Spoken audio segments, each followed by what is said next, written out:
What's up, guys? How's it going? It's MysteryGuitarMan here. This hat looks a little weird. And this shirt.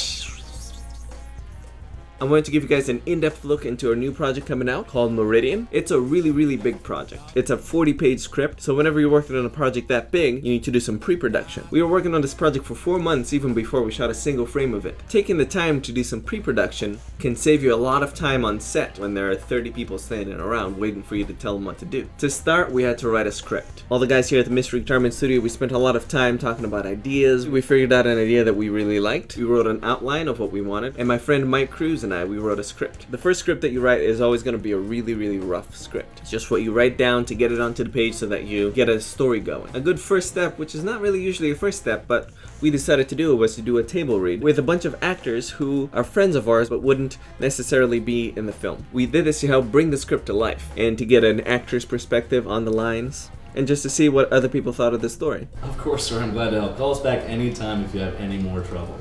Jeff makes a series of other calls. So we got the story to a good point where we can send that out to actors and have casting calls and things like that. And the next step for me was to hire a line producer because I want to be focused on the creative aspect of it, on the background information of the characters, talking to the actors. So I hired AJ Tesler. Last I emailed her, I think, a contract. It's really just a SAG New Media contract like last Monday. Pretty excited to be working with MysteryGuitarMan. As the line producer, Joe basically said, here's the money that I want to spend, and I don't want to spend any more money than this. And I said, okay, let's see what we can do. So I'm going to kind of oversee the physical production of the project, make sure everything's happening on schedule and everything is continuing to run smoothly. And again, he has all the pieces that he needs. A line producer is going to be responsible for all of your major hiring of all of your major crew. AJ set me up in a meeting with a guy called Jan Michael Lasada. He's a director of photography who's the guy in charge of the lights and camera. This is Jan. Hi. What are some of your expertises? I pride myself in the ability to hit the ground running. If we have to shoot this thing with a flashlight and an iPhone, because everything else has gone to hell in a handbasket, we're shooting this thing on with a flashlight and an iPhone. Come hell or high water, we'll get a product done. He's kind of scary looking, but he is a very experienced guy who we want on our side. So we're going to talk a little bit about some of the looks that we're going for. One way I want to replicate the look of the YouTube videos that I've put up already.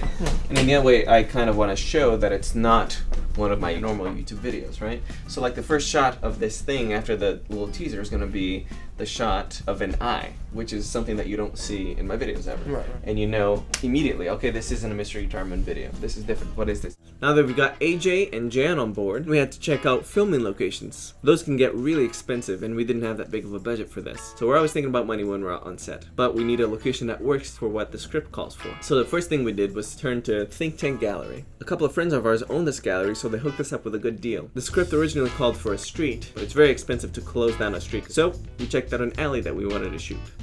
We had a bunch of other different locations, but we focused on the alley and the gallery because they're very VFX heavy. Next, Jen and I went over the shot list thoroughly. I guess the main point of a shot list is to make sure you get everything you need to on the day of production because you only have a small amount of time with all the elements there. It's not something that you can just get a couple shots off, go home, realize you've missed 2, and then go back and get them again. You have to sort of make sure the plan's solid from the get-go. You know, we're on the super high up, and that's when Jeff goes like this. So it's almost a reverse shot. One of the final steps is to do a table read with the actual actors. That way the actors can start to think about their characters. We can do some minor adjustments. We can see who works best for which part, things like that. Jeff gets up lethargically and follows his typical morning routine. He lives alone in a small, bland, poorly furnished apartment. I feel like he's like a Western Massachusetts kind of guy. You know, Okay. it's like this first time seeing a gun even. Gotcha. We also acted out some of the tougher action sequences that are difficult to write, just so the actors can get a sense of what they have to do on set. There's one final rewrite of the script now that the actors have put their own words into it, and then we have one final pre-production meeting with all the major people working on this. All right, so we'll go through scene by scene about how we're doing everything also. So, He sees a bunch of different things, one of which is a picture of a little girl with like a blown up pixelated picture of the Meridian. So it looks like that. Okay. I figured the shirt and the hat look fine. Alright, I hope you guys enjoyed this behind the scenes. It's been like 6 months and we worked really hard on it, so we're really excited for Meridian to come out. I hope you guys enjoy it when it does. Part 1 is going to be coming out on rides.tv on November 12th, which is next Monday. Meridian is going to be coming out on Tuesday, starting on November 20th on my Mystery Guitar Man channel. There's another Meridian behind the scenes coming out, so stay tuned. I hope you guys enjoy it, and I'll see you guys next Thursday.